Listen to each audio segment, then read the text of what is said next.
Electric.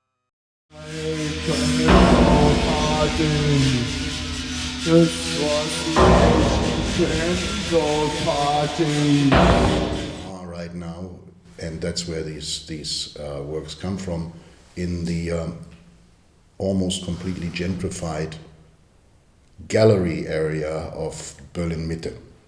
A lot has happened here between the fall of the GDR till now, but you still find facades and you still find buildings where you can clearly see the remainders of last days of Second World War.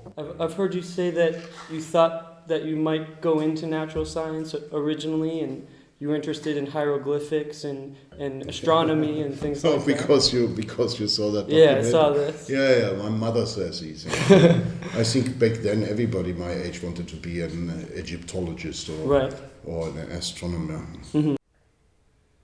And you seem to be interested in patterns, right? Like you talked about the way you sometimes... That seems to be something in my...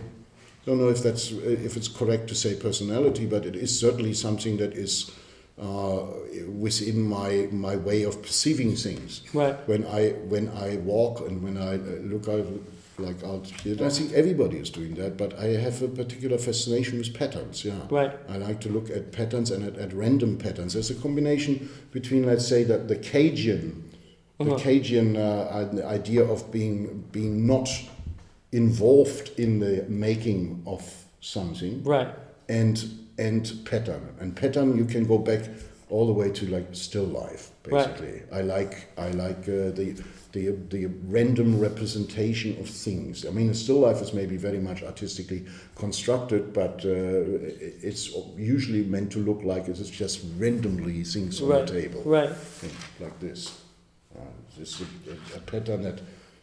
There was no artistically carefully arranged it. Yeah, I can see that.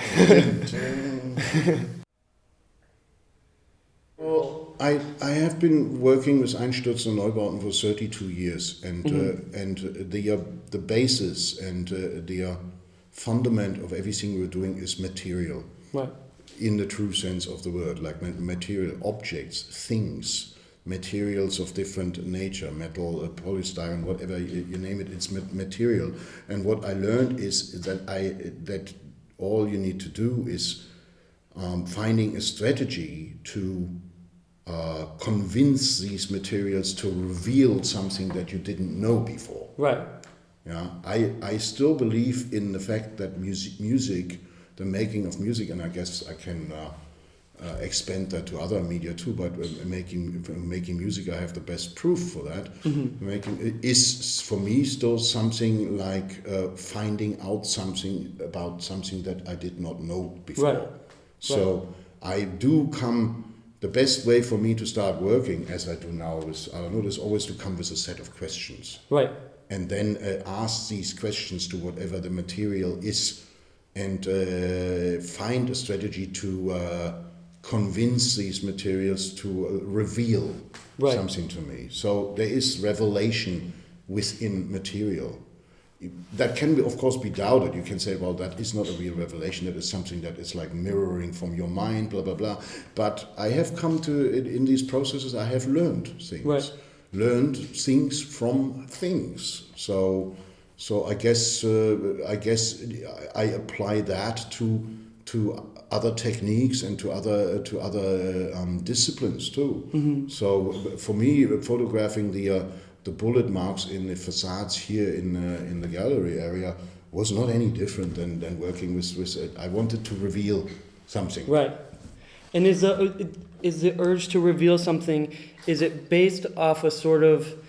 Is it based off catharsis? Like, is it based in a painful experience, like trying to... I'm pretty sure that at various points of my life it was. But as I sit here with you right now, being 53 years old, it's not so much pain, I have to tell you. Right.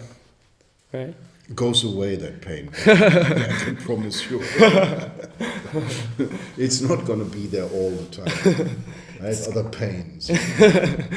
Also, Physical I pains. ache in the places where I used to play. How completely did the genre exist before? I never referred to it until much Yeah, later. it seems like it must seem like a strange term to you. Yeah, because I know the people involved in it. I know industrial was a creation of Genesis P-Orridge and Peter Christopherson. Basically, they came up with the term industrial music for industrial people, and it became a genre term much later. Right. It was already over in England, and then it became a genre term in the States. It's like a way of selling records. Everything was suddenly industrial. Everything was sort of from Skinny Puppy to Sonic Youth. Everything was industrial suddenly. And I couldn't for really you, relate to it. You're coming from a perspective of a complete lack of anything any industry whatsoever, right? Like, Yeah, we work with the debris of industry.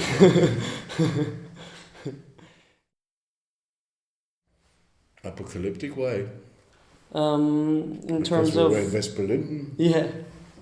No, West Berlin was a great place. Mm-hmm. It wasn't apocalyptic to me at all. Right. I thought always it was normal.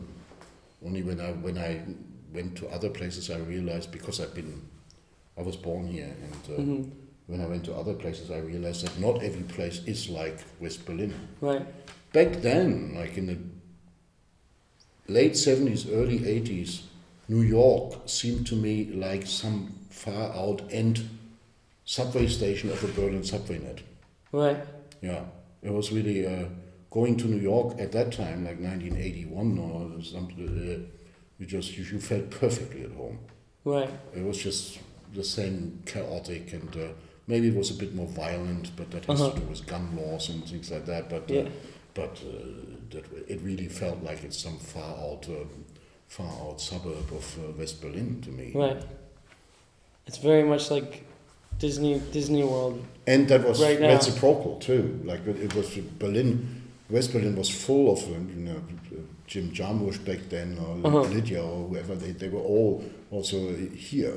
Mm-hmm. So that was a very lively exchange, and it was. Right. But both these cities have disappeared. You are a New Yorker. Yeah. Yeah. You know the New York. Well, you probably don't know that the New York of 1981. I don't know the New York. Doesn't exist anymore, and neither does West Berlin of 1981. Right. West Berlin, full stop, does not exist anymore. Right. I lived for the last 12 years in Beijing and in San Francisco, and partly in Berlin. But when I moved back here, I moved to East Berlin, and it's for me like living in a completely different city.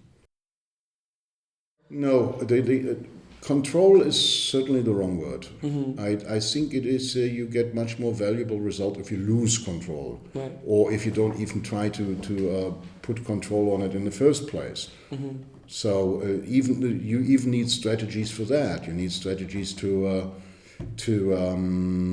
overwhelm your own expectations and your own set of laws as it is there.